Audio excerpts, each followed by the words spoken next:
तो क्लास 7 का first chapter पर्यावरण में आप लोग का स्वागत है। और जो फर्स्ट पार्ट 1 था उसमें हम लोग कवर कर चुके थे। अब हम लोग की बारी आती है पर्यावरण, प्राकृतिक पर्यावरण। तो क्या है प्राकृतिक पर्यावरण? तो इसमें हम लोग कुछ नहीं, बस कुछ ये बहुत एक ही वीडियो में ख़त्म करना था, लेकिन हम लोग पहले बता चुके थे कि ये लंबा हो चुका था वीडियो, इंट्रोडक्शन भी देना था। तो चलिए बिना टाइम गवाए शुरू करते हैं, है ना। तो जो आज का टॉपिक है ना, प्राकृतिक पर्यावरण, एनसीईआरटी सोल्यूशन में है आप लोग को।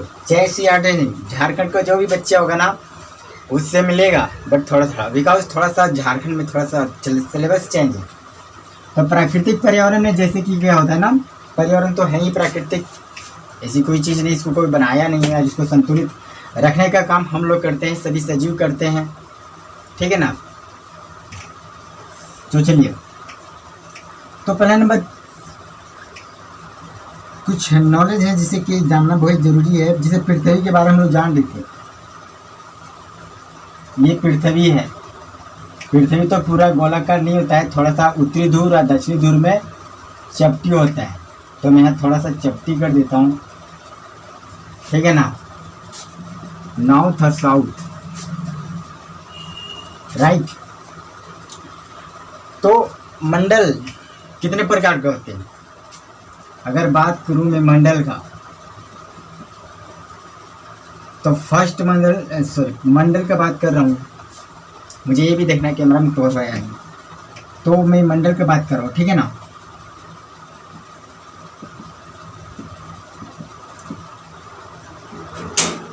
तो मंडल क्या है ना, 3 प्रकार है, 4।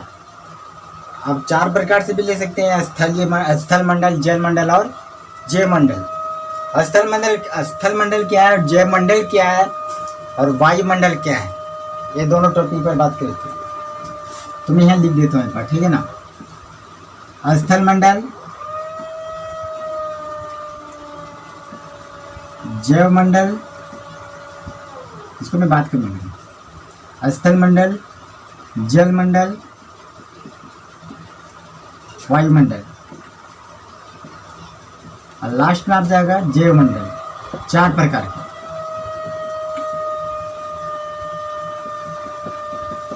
बात समझ आ रही ना, इसमें कहीं कंफ्यूजन होने की बात ही नहीं है।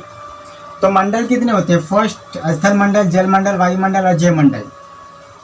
जैसे कि अगर इसको हम समझें यहाँ पर, तो ये पहाड़ मान लीजिए, सॉरी मैं डायग्राम से समझाने के लिए मैं समझाता हूँ। स्थल मंडल और जल मंडल मैं जो भी समझाऊंगा ये पृथ्वी पर ही रहेगा ना, बात समझ में आ रही ना। तो चलिए शुरू करते हैं। आप इसे यहाँ तक नोट कीजिए, पहले नंबर वीडियो स्टॉप कीजिए, नोट कीजिए, और फिर आगे हम लोग चलते हैं। एक टॉपिक पर जाएंगे, स्थल मंडल, जल मंडल, वायुमंडल, राइट। मिटा देता हूँ। तो जो बात हुआ था स्थल मंडल, अब स्थल मंडल होता है क्या भाई? मंडल मतलब कहे तो परत, ठीक है ना, एक बात में कहते। तो फर्स्ट में कह रहा हूं स्थल मंडल।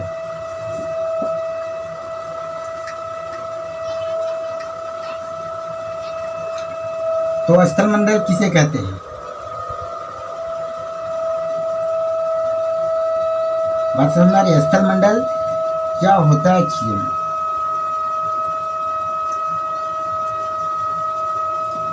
लिख सकते हैं आप लोग इसे भी, पृथ्वी के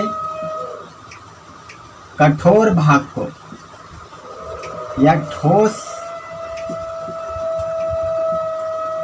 भूभाग को क्या कहते हैं? स्थल मंडल कहते हैं। बात समझ आ रही है ना? तो इसे स्थल मंडल कहते हैं। अब आप लोग इसको भी देख पा रहे होंगे कि स्थल मंडल किसे कहते हैं। कहीं कंफ्यूजन? पृथ्वी के कठोर भाग को, तो मान लीजिए कि मैंने पृथ्वी का जो डायग्राम छापा था ना, तो ये भूमि है, ये क्या है? भूमि है। तो इसी को स्थल मंडल कहते हैं। स्थल मंडल में रहने वाले अगर जीव बात करें तो जैसे कि स्थल में रहने वाले जीव, स्थल में रहने वाले जीव, जैसे कि अगर बात करें तो मनुष्य, ये स्थल में रहते हैं। फिर जानवर, ये स्थल में रहते हैं। बंदर, ये सब क्या है? स्थलीय, जहाँ पे स्थल में रहते हैं। ये लोग पानी में नहीं रहते हैं। अब जलमंडल किसे कहते हैं भाई? जलमंडल बात समझ आ रही है? तो जलमंडल मीन्स कहे तो जलमंडल कि जल के क्षेत्र को ही जलमंडल कहते हैं। मतलब जहां पे जल की परत है।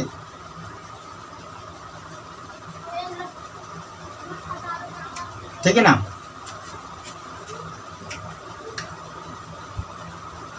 जलमंडल किसे कहते हैं?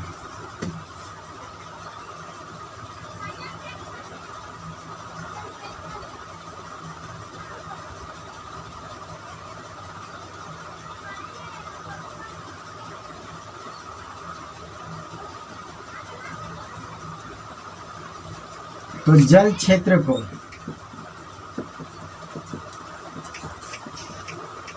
जलमंडल कहते हैं।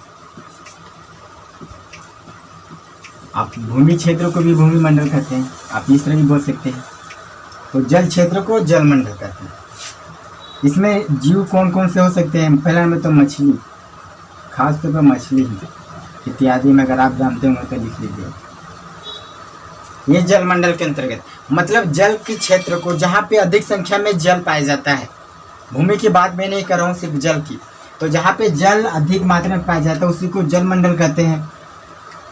ठीक है, तो ये सब बहुत इजी डेफिनेशन है। बस वायुमंडल, तो बस वायु क्षेत्र को, या तो फिर इसे लिख सकते हैं जहाँ वायु की मात्रा का क्षेत्रफल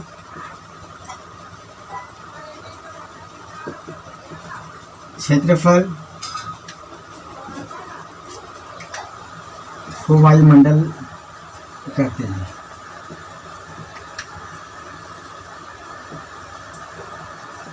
ये क्या ना, बहुत इजी डेफिनेशन में लिखा हूँ ताकि आप एक बार पढ़ो और एक बार में समझो। किताब में वो थोड़ा सा हार्ड अगर दिया रहता है तो उसमें जैसे कि अगर दिया रहेगा सांप्रदायिकता, अब उसका मतलब क्या होता है भाई? एकता माने क्या होता है भाई? तो मैंने इसको अपनी ही लैंग्वेज में लिखा। अगर आप चाहें तो अपनी ही लैंग्वेज में लिख सकते हैं। मैं इसे समझा रहा हूँ कि जलमंडल क्या है, स्थल मंडल क्या है, वायुमंडल क्या है। आप इसे नोट कर लीजिए। अब मैं अगला टॉपिक पर चलता हूँ। बस ये लास्ट टॉपिक है, इसके बाद ये खत्म हो जाएगा। और थोड़ी सी जे मंडल बचा हुआ था ना, ठीक है, इसे मिटा देता हूँ।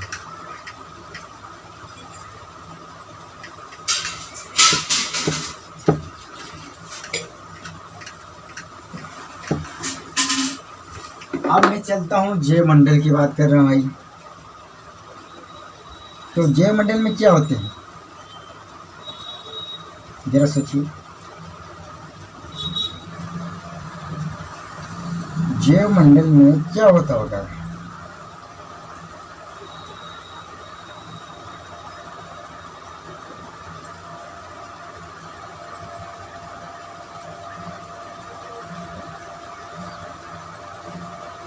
तो क्या करना है? जय मंडल पढ़ना है।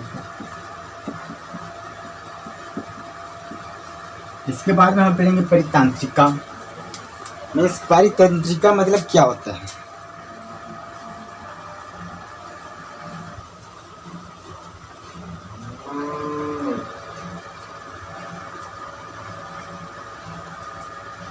तो आप यहाँ भी इस तरह लिख सकते हैं, पादप जीव जंतु मिलकर जैव मंडल का निर्माण करते हैं।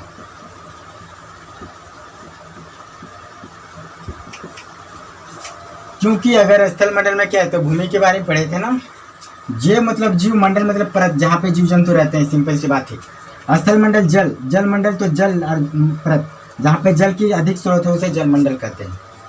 तो इसी प्रकार जैव मंडल, जैव मतलब जीव जंतु, इसमें आपका सजीव पादप भी आ जाएगा, जीव जंतु भी आएगा, जहाँ पे ये सब मिलकर क्या करते हैं, जैव मंडल का निर्माण करते हैं।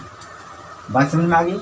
अब मैं आगे चलता हूँ परितंत्रिका, बस इसी पर होती है तो मैं परितंत्रिका चलता हूँ, तो मैं मिटा देता हूँ इसे।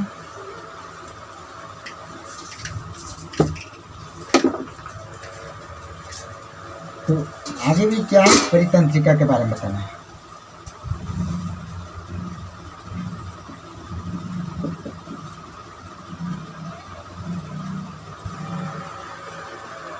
परितंत्र क्या है, तो क्या है परितंत्र?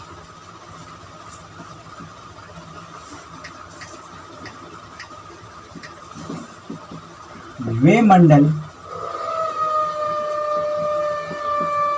जहां पर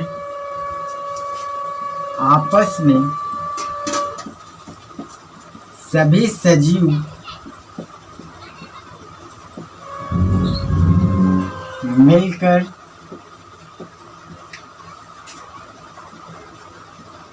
अपना जीवन बिताते हैं, उसे परितंत्र कहते हैं।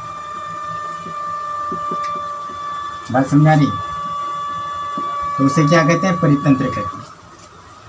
अब तो परितंत्र जिसमें सभी जीव जंतु मिलकर जीवन बिताते हैं। अब धरती पर भी परितंत्र है या नहीं?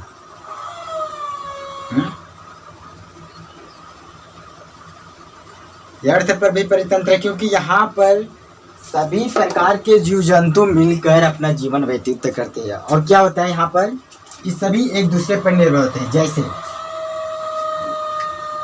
हम किस पर निर्भर हैं, मनुष्य किस पर निर्भर है, पेड़ पौधे पर। अब पेड़ पौधे भी किस पर निर्भर है, मनुष्य पर। मतलब अब कैसे निर्भर है, तो ये कार्बन डाइऑक्साइड छोड़ता है और ये लेता है, ये ऑक्सीजन छोड़ता है फिर ये लेता है, तो निर्भर हुआ ना। हम लोग भोजन कहाँ से प्राप्त करते हैं, पेड़ पौधे से। बात समझ आ रही है? और पेड़ पौधे की समय समय पर देख रेख कौन करता है, मानव करता है। अब मैं और एग्जाम्पल लूँ, चलो घास लेता हूँ भाई। घास को कौन खाता है, हिरन। हिरन कौन कौन खाता है, शेर। तो एक दूसरे पर मिलजुल कर है ना, इस पर ये आधारित है, इस पर ये आधारित है।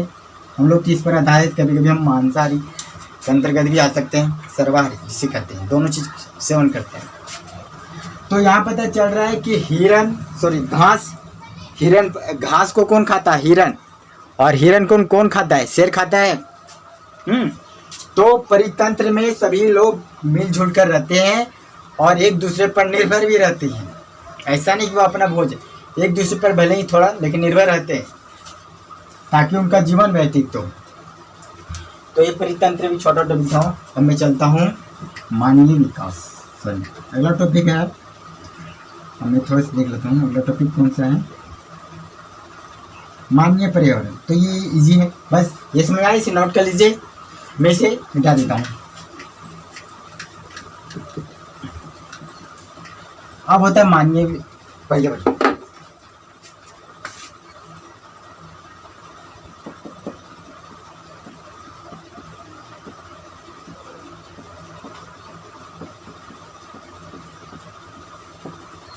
तो मानवीय पर्यावरण क्या है, वस्तु विनिमय। तो वस्तु विनिमय में क्या होता है कि इसमें जो होता है कि विकास करने के लिए वस्तु का आदान प्रदान होता है अधिकतर। जैसे कि पहले के समय में मुद्रा जब नहीं था, जब पैसा नहीं था, तो वस्तुओं का आदान प्रदान किस, जैसे मुझे जरूरत है, दो दोस्त हैं, एग्जाम्पल के थ्रू समझाता हूँ भाई। दो दोस्त हैं,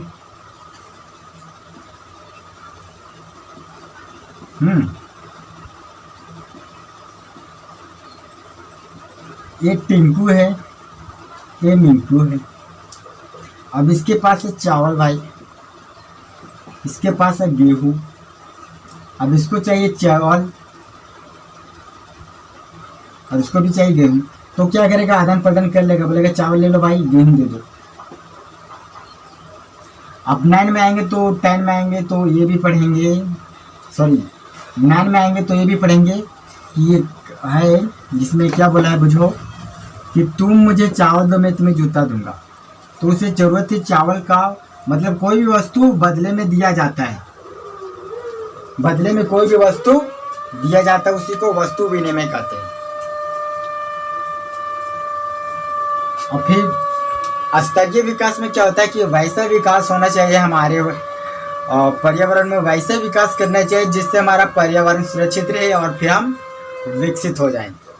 जैसे कि अगर महल बनाने के लिए जैसे वाहनों से गाड़ियाँ ली जाती है एक स्थान से दूसरे स्थान, तो उससे जो जब वाहन चलता है तो उससे बहुत विषैली गैस निकलती है जो कि हमारे वायुमंडल के लिए बहुत हानिकारक गैस होते हैं। तो इससे भी बचना है, तो हम लोग को दोनों लाभ करते हैं। तो ये चैप्टर था बहुत ईजी, में आप देख लेता हूँ, इसमें कुछ नहीं, बस एक बुझो था जिसके द्वारा मतलब स्टोरी था जिस पर ये बताया गया था। तो ये तो फिक्स है ना कि सभी लोग एक दूसरे पर भोजन बनाने खाने पर निर्भर करते जैसे परितंत्र करते हैं। तो चलिए हम लोग अगली वीडियो मिलते हैं, बहुत छोटा टॉपिक था बाय, तब तक के लिए। अब नेक्स्ट टॉपिक चलेगा अगले दिन 7 क्लास का। कल मैं बता दूं जो मेरा वीडियो देख रहा है, कल आर्य सरोवर का फर्स्ट चैप्टर अपलोड होगा। बाय, लाइक सब्सक्राइब कमेंट जरूर कर दीजिएगा। थोड़ी सी आवाज़ जाती होगी, बगल में काम हो रहा है ना।